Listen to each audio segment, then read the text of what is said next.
Et bonjour les amateurs de jeux solo et bienvenue sur la chaîne de Carnet de Jeux. Que vous soyez un joueur chevronné en quête de nouveautés ou un novice curieux, si vous êtes prêt à découvrir de nouveaux jeux à venir, à faire le tour des derniers ajouts sur Board Game Geek et à explorer les nouvelles fiches qui enrichissent notre loisir, vous êtes au bon endroit. Avant de plonger dans le contenu, je vous invite à vous abonner à la chaîne et cliquer sur la petite cloche pour ne manquer aucune mise à jour. Allez c'est parti, installez-vous confortablement et on va regarder tout ça ensemble. Donc pour cette première émission, j'ai sélectionné 3 jeux qui vont être jouables en solo et qui vont sortir très prochainement. Il se trouve que cette semaine, c'est plutôt des gros jeux, mais voilà, ce ne sera pas toujours le cas. C'est un hasard que ça se trouve comme ceci. Donc le premier que j'ai sélectionné, c'est Black Rose Wars Rebirth. C'est un jeu compétitif de construction de decks, un jeu de stratégie, de combat, dans un univers fantastique. Chaque joueur incarne un puissant mage de l'ordre de la Rose Noire qui aspire à devenir le nouveau suprême magister pour acquérir le puissant artefact de la Rose Noire et la magie oubliée. Alors j'ai malheureusement pas trouvé beaucoup d'informations sur le solo. Il semble que ça se passe par l'ajout d'avatars qui sont en fait des automates qu'on va pouvoir jouer à la fois en solo et en multi. J'ai essayé de chercher un peu dans les règles mais c'est pas vraiment évoqué. Donc si vous avez plus d'informations, n'hésitez pas à me dire en commentaire, ça servira également pour les autres. Il s'agit d'un jeu pour 1 à 4 joueurs, donc comme on peut le voir ici, même s'il n'y a pas beaucoup de votes, on voit que le solo est quand même recommandé, à voir dans le temps si ça va se confirmer.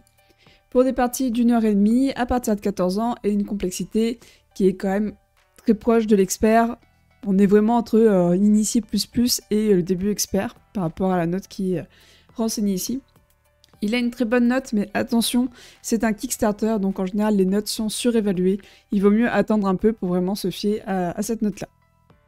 C'est un jeu d'Andrea Coletti, Diego Fonseca et Marco Montanaro, avec beaucoup d'artistes qui sont listés ici.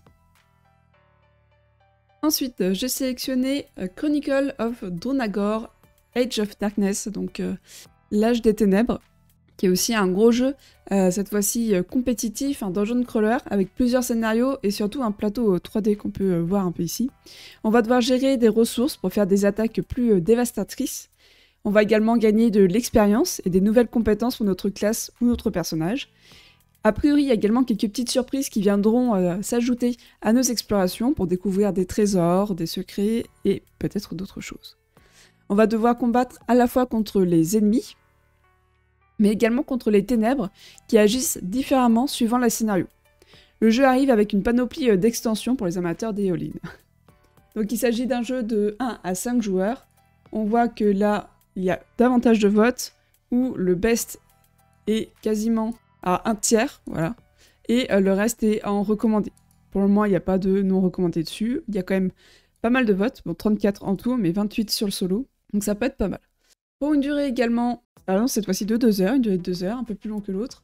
À partir de 12 ans, la communauté dit 14, donc globalement on est sur les mêmes choses. Là on est un peu plus sur de l'initié que le précédent, donc il doit être un peu plus accessible. C'est un jeu créé par Enrico Cunha Neto, et également avec beaucoup d'artistes. À mon avis, il y a énormément d'images derrière. Il me semble d'ailleurs que c'est vraiment un point très important dans ce jeu-là, tout ce qui est illustration, et a priori, de ce que j'ai pu lire, ça a été vraiment c'était vraiment un point d'honneur, même dans le scénario, d'afficher de belles illustrations qui vont nous suivre pendant l'aventure.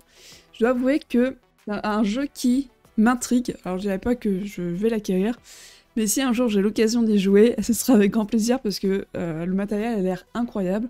Après, c'est toujours, voilà, quelles sont les mécaniques derrière qui sont un peu plus difficile à cerner sans y avoir joué. Et le troisième, qui est un peu plus léger, c'est Maps of Mysteria. C'est un jeu de majorité et de placement de tuiles dans lequel on va incarner des explorateurs à la découverte d'une île mystique. On doit explorer l'île, tenter de cartographier correctement cette île. À notre tour, on va pouvoir faire 2 actions au choix, soit se déplacer, soit découvrir de nouveaux terrains, ou revendiquer le contrôle des zones. Le mode solo est similaire à une partie à 2 joueurs, mais on va jouer contre un automa qui aura son propre paquet de cartes d'action à réaliser.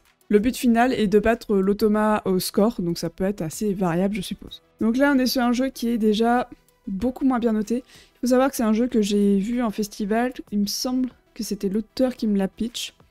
Je trouve le principe intéressant, par contre, en effet, on est vraiment sur quelque chose de familial qui n'est pas très complexe. Là, on est vraiment sur vraiment sur du familial, on n'est même pas dans l'initié à ce niveau-là, et je suis plutôt d'accord sur cette évaluation. Je sais pas combien de personnes ont voté, il y en a que 6. Mais voilà, globalement, je suis d'accord. Ça se joue de 1 à 4 joueurs, le best est à 2, vu que le jeu se base sur une mise en place à 2, c'est quand même assez intéressant, que 3 votes, donc toujours avec beaucoup de prudence. Des parties de 45 minutes à 1 heure, à partir de 10 ans. C'est un jeu créé par Mathieu Bossu, Thomas Cariat, Timothée Decroix, et qui est illustré par Stanislas Puech, en espérant le prononcer correctement. Donc voici pour les 3 jeux que j'avais à vous présenter aujourd'hui. Ok, donc désormais on va faire un tour d'horizon des nouveautés qui ont été ajoutées sur BGG, donc c'est à la fois des extensions ou des jeux de base. Il y a un peu de tout, du VO, du VF. L'idée de ça, c'est de parcourir très rapidement les nouveautés qui sont ajoutées par la communauté, par les éditeurs et les auteurs sur BGG pour savoir un peu à quoi s'attendre dans les prochains mois, parfois les prochaines années. Donc nous avons Blood Throne, The Tower of Sacrifice, qui est a priori un jeu coopératif avec du lancer de dés et des événements. Ensuite nous avons Flat Iron, qui devrait également être pour 2024, donc cette fois-ci on est vraiment sur un jeu 1 à 2 joueurs. Ce sont les mêmes auteurs que la Cathédrale Rouge notamment, donc voilà, affaire à suivre. Maple Valley, donc là c'est la version Kickstarter, mais il me semble qu'il est sorti également dans une version plus classique. Donc on est sur un jeu de gestion de main, de collection, avec un super matériel. Ensuite Rivage, donc là c'est par Ketchup Games qui en général nous font vraiment des très bons jeux. De 1 à 5 joueurs, donc ça m'inquiète un petit peu quand il y a beaucoup de joueurs possibles. Mais ça semble être un peu un flip and write, roll and write, quelque chose comme de ce genre, un jeu à cocher, où on va explorer une île et gagner des compétences en fonction. Ensuite, on a Spire's End Rangetaki. Alors, on en avait parlé dans la ludothèque de Briscoe, si ça vous intéresse. C'est vraiment un jeu narratif, en VO par contre. À ma connaissance, il n'est pas traduit. Donc voilà, une suite pour ce jeu. Ensuite, nous avons un nouveau Tiny Epic, alors qui, cette fois-ci, entre dans les licences avec Game of Thrones. Un jeu d'alliance, de majorité, comme on peut s'en douter, avec du placement. Et des dés, où il va falloir avoir du bluff, ce qui n'est pas déconnant en soi pour un jeu sur la thématique de Game of Thrones. Par contre, ça me pose des questions sur le mode solo. Nous avons ensuite Wingspan, qui est une refonte, une rethématisation de Wingspan, avec du coup des dragons. Je vais passer assez brièvement, c'est vraiment basé sur le même jeu, c'est un standalone. Il y a une mécanique un peu différente, mais allez, 90% du jeu est identique. Ensuite, nous avons une extension pour Distilled qui devrait sortir a priori en 2024. Alors attention en VO, en VF il n'y a pas d'informations pour le moment, à ma connaissance. Donc voilà, ceux qui aiment beaucoup le jeu, en plus j'aime beaucoup leur... on dirait une étiquette de boisson, c'est vraiment bien fait. Ceux qui aiment beaucoup le jeu, sachez qu'une extension arrive. On a également une extension pour Divinity Original Sin avec Nemesis. Une extension pour Hit qui va amener des nouvelles cartes, une nouvelle voiture, donc pour jouer jusqu'à 7. De nouvelles cartes, voilà, globalement c'est surtout les maps et le nouveau joueur qui sont ajoutés. C'est une extension qui est très attendue vu son succès de départ et sachez que si vous n'y avez pas joué, le jeu est disponible sur BGA avec tous les modules, vous pouvez vraiment déjà bien vous amuser dessus. Donc là on a fait un peu le tour des nouveaux ajouts sur BGG, le but c'est vraiment d'aller rapidement. Sur ces informations-là, sur ces jeux-là on n'a pas beaucoup d'informations. Et là, du coup, je vous propose de passer en revue quelques fiches sur BGG qui ont retenu mon attention et qui pourraient vous intéresser. Donc la première, c'est sur Ark Nova, l'ajout d'objectifs coopératifs. Attention, c'est en anglais, mais voilà, un contenu qui pourrait être assez intéressant pour ceux qui ont déjà beaucoup joué à Ark Nova. Sur Earthbound Rangers, il y a une personne qui a publié des aventures pour chaque lieu. L'idée est d'ajouter un événement à chaque lieu que vous allez pouvoir visiter pour ajouter un peu plus de peps. Pour Expédition, il y a une personne qui a mis les règles de base pour Expédition pour prendre un peu en main le jeu peut-être plus facilement. Ça peut être intéressant. Ensuite, Marvel Champions, The Card Game, où là c'est une aide de jeu qui a été publiée et mise à jour récemment.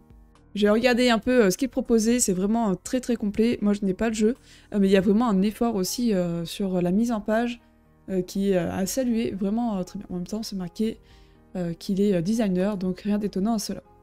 Toujours pour Marvel Champions, une personne propose des boîtes customisées pour ranger les personnages de Marvel Champions. Ça peut être très intéressant pour retrouver plus facilement ses cartes et pimper un peu son jeu. Ensuite, donc une personne a publié les règles pour Maximum Apocalypse 2e édition, qui devrait bientôt arriver en français aussi, donc là c'est en anglais. Sachez qu'il n'y a pas une grande différence entre la première version et la deuxième, ça va surtout être un insert qui va être proposé. La boîte coûte le double de la première édition, prend beaucoup plus de place.